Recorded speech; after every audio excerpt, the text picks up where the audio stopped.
Hai guys, perkenalkan nama saya Alfianul Farhana. Saya dari kelas PS 2020A. Di sini saya akan menjelaskan tentang musyarakah mutanakisoh. Di sini kita akan membedah dan juga menganalisis fikih kontemporer dari musyarakah mutanakisoh.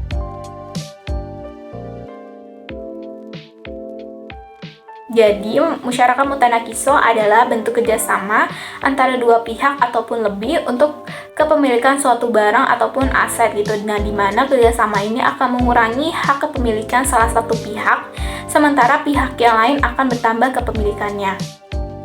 Jadi, maksudnya ini adalah ketika saya misalnya mau membeli rumah gitu di salah satu perumahan, uang saya itu nggak cukup gitu, misalnya rumah ini seharga 800 juta gitu. Nah, saya punyanya 500 juta, kurang kan 300 juta, nggak punya nih uang saya nggak punya uang 300 juta ini. Nah, akhirnya saya mengajukanlah pembiayaan ke si bank syariah ini. Contohnya misalnya Bank BSI. Saya mengajukan Bank BSI dengan akad musyarakah mutanakisoh. Nah, Bank BSI ini akan memberikan 300 juta ini. Jadi melengkapi gitu, kita kerjasama gitu untuk membeli rumah tersebut gitu. Saya 500 juta, Bank BSI 300 juta. Jadinya 800 juta kan. Nah, nanti si Bank BSI ini akan membeli rumah yang saya inginkan di kontraktor gitu, yang punya rumah ini gitu.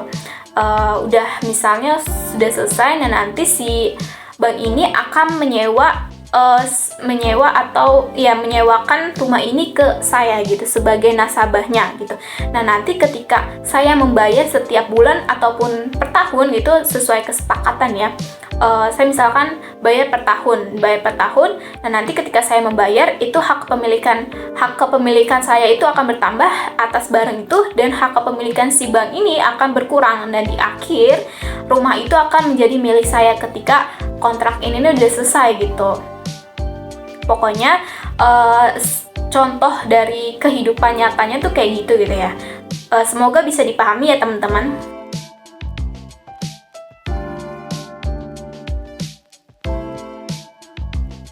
Nah, ada poin kedua, yaitu parameter kesesuaian syariah. Parameter kesesuaian syariah ini Fatwa DSN juga sudah disebutkan bahwa hukum musyarakah mutanakisoh ini adalah boleh.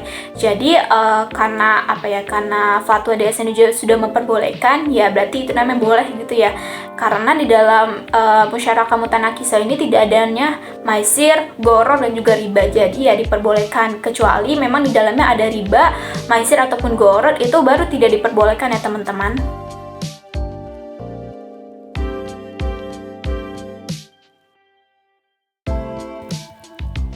Nah, selanjutnya ada adab etika bisnis dalam musyarakah mutanakisoh ini. Nah, dalam etika ini kita sebagai nasabah, contohnya kita sebagai nasabah itu harus membayar setiap tahunnya gitu ya, secara berkala, dan juga harus rajin dan juga tepat waktu. Nggak boleh namanya males-malesan ataupun sampai kayak males nih mau bayar gitu, padahal kita udah punya uangnya gitu tapi nggak mau bayar. Itu tuh yang tidak diperbolehkan, nggak ada etikanya gitu ya.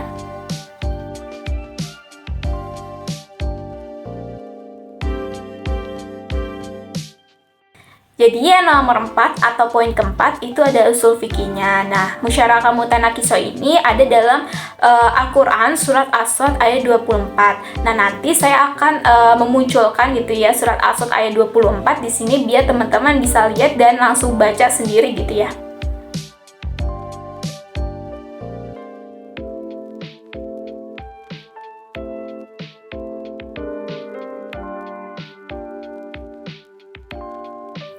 Nah, selanjutnya ada poin kelima, yaitu kaidah fikihnya.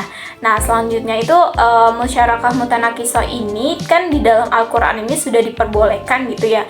Dan nggak ada larangan menggunakan akad musyarakah mutanakisoh ini. Jadi di dalam Islam kita boleh mempergunakan akad musyarakah mutanakisoh tersebut.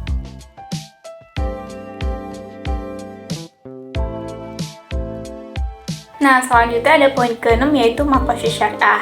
Yang maqasid syariah itu tadi kan ada tauhid, terus juga ada jiwa, terus harta. Nah, dari tauhid dalam Islam diperbolehkan ya tadi ya dalam fatwa DSN dan juga Al-Quran juga diperbolehkan musyarakah mutanakisah ini. Jadi kita boleh nih mempergunakan akad musyarakah mutanakisah ini. Dan yang lain-lain juga diperbolehkan gitu.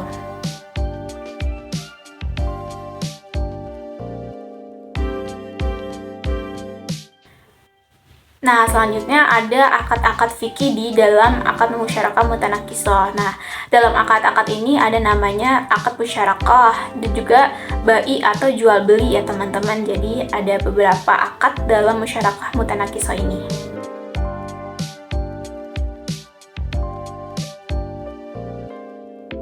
Nah, selanjutnya ada poin ke-8 yaitu konsep fikih muamalah. Itu tadi ada rukun dan juga syaratnya. Nah, syaratnya itu ya harus sesuai dengan syariat Islam, nggak boleh yang melenceng gitu. Terus rukunnya juga ada penyewa, terus juga ada objek, terus ada pemilik barang, terus ada harganya dan ada ijab kabulnya. Mungkin segitu saja video dari saya, kurang lebihnya mohon maaf. Saya pamit. Wassalamualaikum warahmatullahi wabarakatuh.